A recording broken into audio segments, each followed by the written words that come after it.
If you have already decided that you will never understand stoichiometry equations, then you are already toast. There is no hope for you because you already made up your mind. But trust me, it is not that hard. If a doofus like me can understand it, then you can too. Ideal stoichiometry only has 4 shapes or patterns of problems: mole to mole, mole to mass, mass to mole, or mass to mass. If you can only grasp these 4 types of stoichiometry problems, you will be in a very good shape. If it ends in metry, it means what? Measurement. And think of stoichiometry like baking. Please watch the videos in this chemistry quick review playlist in order. Let's start by answering the question of last video. What's the correct name of this substance? COCl2.6H2O. Please pause and try to answer this yourself. Remember, uppercase C, uppercase O is carbon monoxide. However, uppercase C, lowercase o is cobalt.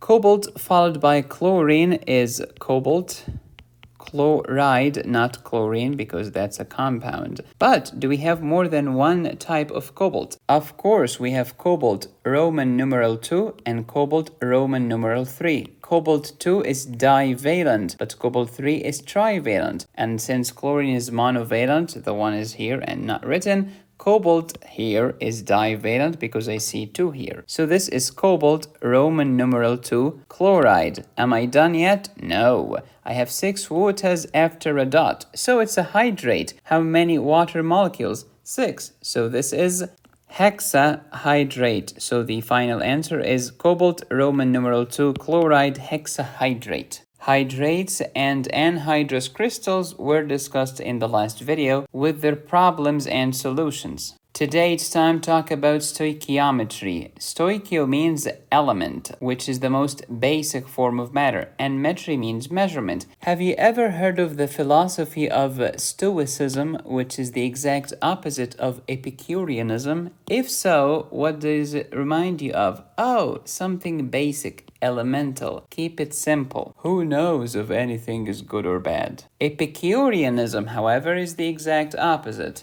Let us eat and drink, 'cause tomorrow we shall die. Only medicosis can make general chemistry so profound. As the famous late historian Will Durant once said, quote, "A nation is born Stoic and dies Epicurean," unquote. Stoichiometry is just like baking. If, in order to make 1 cake, I need 1 pound of flour, 1 pound of sugar, and 4 eggs, I will make 1 cake. But what if I have only half a pound of flour, half a pound of sugar, and 2 eggs? Can I make an entire cake? No. Can I make half a cake? Yes. This is all about stoichiometry. Measuring the elements, measuring the ingredients to get a certain product. But what if I have double the amount of flour, double the sugar, double the eggs? You can make 2 cakes. Stoichiometry is the exact same concept, nothing more, nothing less. So if you want to master the subject of stoichiometry, you need to acquire just 5 skills. That's it. First, how to balance the chemical equation, and we talked about this before in this chemistry quick review playlist.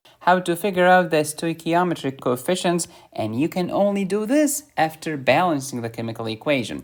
Next, to figure out mole ratios. After this is to understand the difference between ideal stoichiometry and limiting reactant stoichiometry. In today's video, we'll talk about ideal stoichiometry, and in the following video, we'll talk about limiting reactant stoichiometry. After that, the subsequent video will be about solving as many stoichiometry problems as humanly possible. If you just watch these 3 videos, I promise you, you will cruise through stoichiometry like a sharp knife through warm butter. In ideal stoichiometry, today's topic, we'll learn 4 patterns of problems. Mole-to-mole conversions, just 1 step. The easiest type of stoichiometry problems. If you get one of these on your exam, you should leave the exam room, go outside, dance for a while, and then come back to solve the problem. That's how good they are. They are so simple. Mole to mass and mass to mole take 2 steps to answer. Mass to mass, that's the boogeyman. You need to leave the exam room, go outside, start to weep, cry, cuss, sprinkle some dust particles on your forehead, as they did in the good old days, and then come back to try to answer these questions. Just 4 patterns of problems. Even a child can recognize 4 different patterns. Oh, that's a puppy, that's a horse, that's an elephant, that's a giraffe. But first things first, if your equation is not balanced, there is no hope for you. Guaranteed to answer the question incorrectly. So the first skill is to balance the chemical equation. Please pause and try to balance this thing. Let's do it. Start with the silicon. Okay, how many silicons do we have here? Just 1. And on the other side, also 1. So we're good. Let's look at the next one. Chlorine. I have 4 chlorine atoms here. And just 1 chlorine atom here. Okie dokie. Let's multiply this by 4 and see. How many chlorine here? I have 4 atoms and 4 atoms. So we're good. Let's look at hydrogen. Here I have 2 hydrogen atoms, but here I have 2 plus 4 is 6. Oh, so how can I make it balance? Let's multiply this by 3. So here I have 6 hydrogen atoms and 2 plus 4 is 6 hydrogen atoms. So hydrogen is good. Let's look at oxygen. I have 3 oxygen atoms here and 3 oxygen atoms here. Voila, my chemical equation is balanced. Balancing the chemical equation will enable me to get the coefficients right. So after balancing this equation, can you tell me what are the stoichiometric coefficients in this lovely balanced chemical equation? Please pause and try to answer this yourself. Okay, so it's very easy. Basically, the coefficients are these numbers. Okie dokie. So here I have 1, which is not written, 3, and then I have 1, I have 4. So the stoichiometric coefficients in the equation are 1, 3, 1, and 4. How about this question which we have reviewed before? What are the stoichiometric coefficients in the aforementioned equation when it's balanced? So let's go. Pause and try to answer this yourself. Let's balance the equation. How many silvers here? Just 1. How about here? 2. So if I try to multiply this side by 2, I'll have 2 iodines. But I have 3 iodines here. Oh, 2 versus 3. What do you do? Well, whenever in doubt, you place a 6 here. Why? 6 iodines, amazing. And to make the 6, you multiply this by 2. Let's see if the iron is balanced. I have 2 iron atoms here and 2 iron atoms here. Amazing. Iodine, 6 iodines and 6 iodines. Silver, 6 silvers and 2 silvers. How about multiplying this by 3? Now I have 6 silvers and 6 silvers. Mr. Carbon, I have 3 carbons here. And on the other side, I have 3 carbons there. Perfect. Oxygen. 3 times 3 is 9 oxygen atoms, and 3 times 3 is 9 oxygen atoms. This is my balanced chemical equation. Now, what are the stoichiometric coefficients? 6, 1, 2, and 3. So the correct answer here is E, as in equation. After mastering the first 2 skills, let's talk about skill number 3, mole ratios. Take a look at this wonderful equation that we have just balanced. We have reactants on this side and products on the other side, and the arrow means yields. The reactants react together to yield the products. Let's suppose that this is A, this is B, we'll call this C, and this one is D. I can get any ratio I want. I can get A to B, which means 6 moles of AgI to 1 mole of Fe2CO3, all 3. How about A to C? Sure, put the 6 moles of AgI on the numerator and the 2 moles of FeI3 in the denominator. How about A to D? We can do this as well, 6 moles to 3 moles. How about B to C? Similarly, we can do this. You can do any ratio you want. So we have 6 possible ratios, and these ratios will be exploited by your professor in your exam. Next is to understand the difference between ideal stoichiometry and limiting reactant stoichiometry. Ideal means ideal conditions. In La La Land, that does not really exist. It assumes that we have everything in the perfect, most abundant proportions. We will not run out of any ingredients, i.e. reactants. No loss of reactants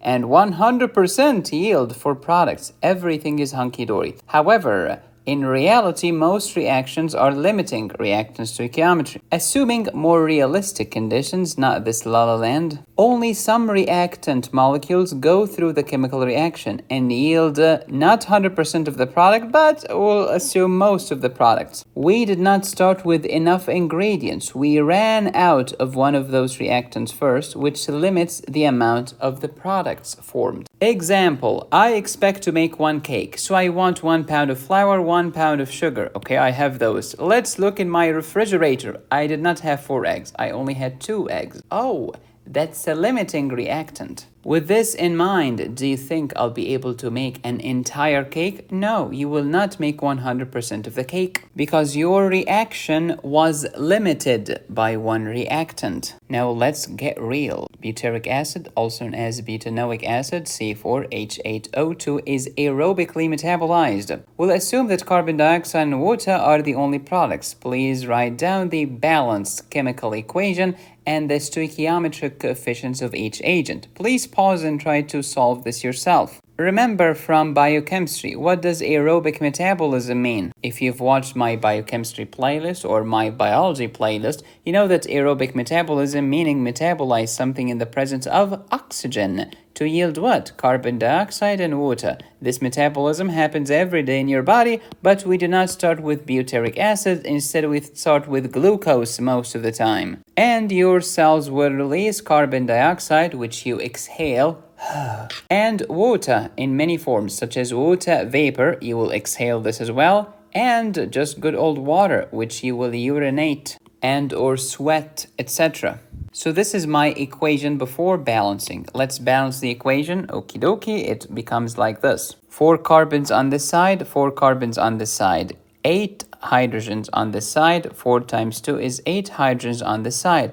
2 oxygens here and 10 oxygens here is 12. And I have 4 times 2 is 8 oxygens and 4 oxygens, also 12. So I just balance the equation. What are the stoichiometric coefficients of each agent? I have 1, I have 5, I have 4, and 4. Using the same equation that you just balanced, in an ideal reaction, i.e. ideal stoichiometry, assuming everything is hunky-dory and we're not running out of anything. If 4.25 moles of oxygen react, how many moles of carbon dioxide could be formed? Please pause and try to answer this yourself. The reason you're struggling with stoichiometry is because you haven't organized your thought. There are only 4 possibilities. They can ask you mole to mole or mole to mass or mass to mole or mass to mass. Mole to mole is just 1 step. Mole to mass and mass to mole, 2 steps each. Mass to mass is the horrible one, 3 steps. Regardless of the methodology, regardless of the pattern, we can follow these steps. Thank you again, the great teacher Julie C. Gilbert and her wonderful book, 5 Steps to Surviving Chemistry. Step number 1, start with the given info. And then, dimensional analysis time, you set up a conversion factor ratio. Whatever you're starting from goes in the denominator. Whatever you're aiming at, whatever you're converting to, goes in the numerator. And then you cancel top, bottom, etc.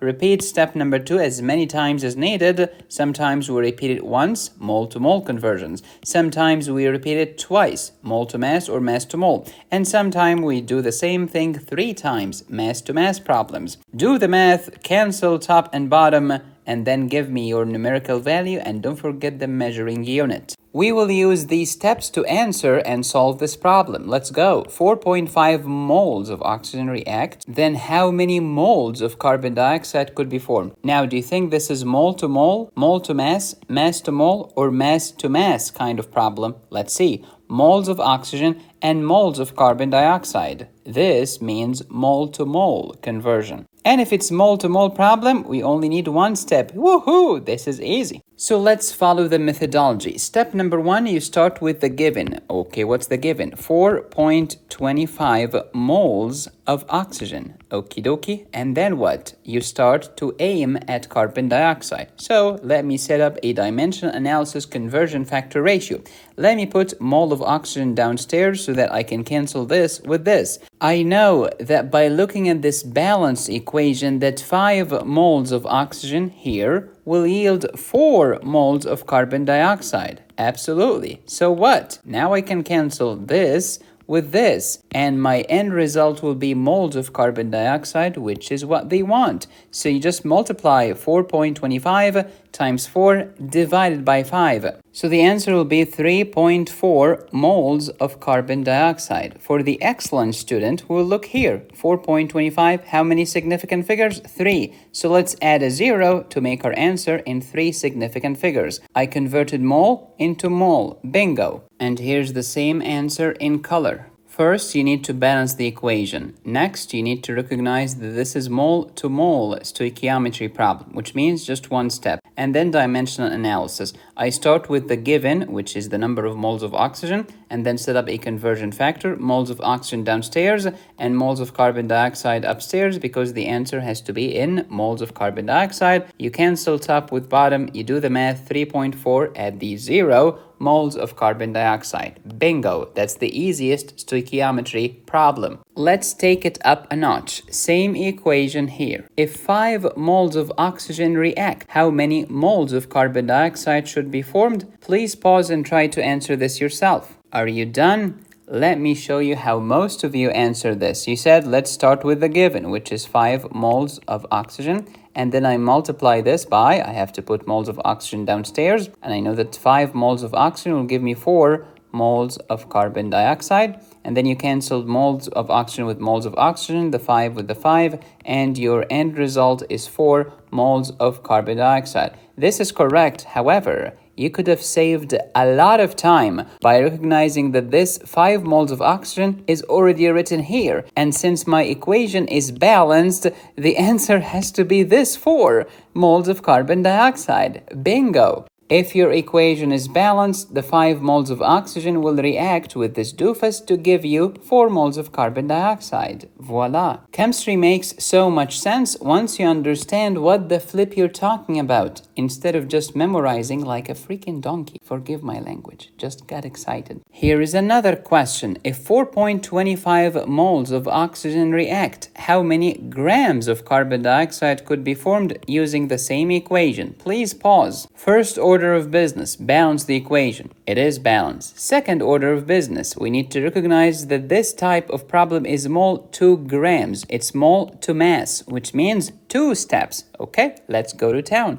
I start with the given, 4.25 moles of oxygen, and then I multiply this by, I have to put moles of oxygen downstairs, and I know that 5 moles of oxygen will yield 4 moles of carbon dioxide, which is right here. And then what? I can cancel moles of oxygen with moles of oxygen, but this will give me the answer in moles of carbon dioxide. Do I need the answer in moles of carbon dioxide? No, I need the mass of carbon dioxide, grams. Easy. Can you convert moles to grams? Sure. Put moles of carbon dioxide here downstairs and look at your periodic table. 1 mole of carbon dioxide has 1 carbon atom and 2 oxygen atoms. 1 carbon atom has 12 AMU or 12 grams, and 2 oxygen atoms means 2 multiplied by 16. Then I cancel moles of carbon dioxide with moles of carbon dioxide. The rest is math history, which will give me the answer in grams. The answer is 149.6 grams of carbon dioxide. Is this what they wanted? Yes, but an excellent student will take a look at this number. 3 significant figures. Oh, here I have 4. Well, let's make them 3. How do I do this? Well, you just take care of the 6. So instead of 149, do not make it 149. You make it 150 grams of carbon dioxide, and that's your final answer. This is how to solve mole to mass stoichiometry problems. Same answer in colors. I recognize that this is mole to mass. After balancing the equation, I'm ready to go. 4.25 moles of oxygen upstairs, put moles of oxygen downstairs to cancel one another, and then 5 moles of oxygen will give me 4 moles of carbon dioxide. But I'm not done yet because I want my answer in grams, not moles. I know that 1 mole of carbon dioxide will contain 1 times 12, which is 12, plus 32, which means 44 grams of carbon dioxide. Then I can cancel moles of oxygen with moles of oxygen, and moles of carbon dioxide with moles of carbon dioxide, and the result will be in grams of carbon dioxide. Bingo. Let's take it up a notch. Here's the same equation, but a different question. 50.5 grams of oxygen react. How many moles of water could be formed? Please pause and try to solve this yourself. Let's talk about this. Is my equation balanced? Yes.